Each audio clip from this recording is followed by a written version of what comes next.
මම මෙතන අරගෙන තියෙන්නේ තක්කාලි ග්‍රෑම් 250ක්.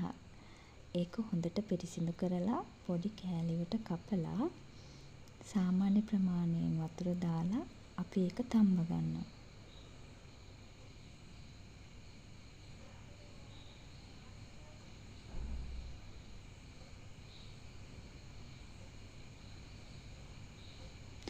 හොඳට තැම්බුණාට පස්සේ අපි ඒක බාලා බ්ලෙන්ඩ් කරගන්නවා. බ්ලෙන්ඩ් කරලා කෑලි හිටින් නැති හොඳ දියාරු මිශ්‍රණයක් බවට ඒක පත් කරගන්න ඕන. ඊට පස්සේ ඒක ලිපේ තියලා හොඳට හැඳි ගන්නවා. හැඳි ගාලා වතුර ගතිය පොඩ්ඩක් අඩු වෙගෙන එනකොට අපි ඒකට එකතු කරගන්නවා සීනි.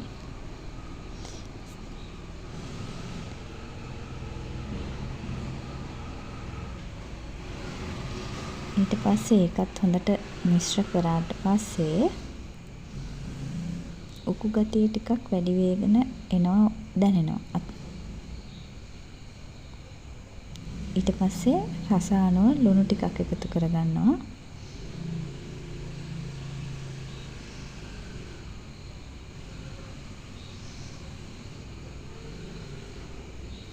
ඊට පස්සේ මිරිස් කුඩු එකතු කරගන්නවා. ගොඩක් සැර කැමති නැතිනම් මිරිස් කුඩු අඩුවෙන් එකතු කරගන්න පුළුවන්. ඊට පස්සේ 3-5 ටිකක් එකතු කරගන්නවා. ඊට පස්සේ ඒක හොඳට හැඳි ගන්නවා.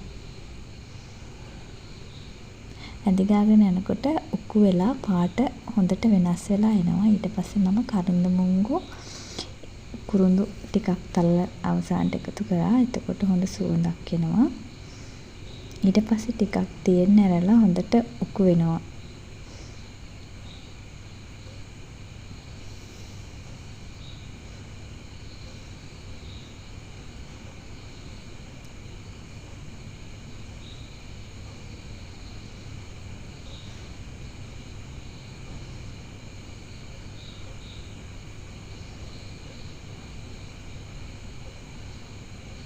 ඊට පස්සේ ලිප් ඔෆ් කරලා නිවෙන්න ඇරලා අපිට පුළුවන් හොඳ පිරිසිදු කරපු වීදුරු බෝතලයකට දාලා ඒක ෆ්‍රිජ් එකේ තියලා අපිට අවශ්‍ය වෙලාවට අරගෙන පාවිච්චි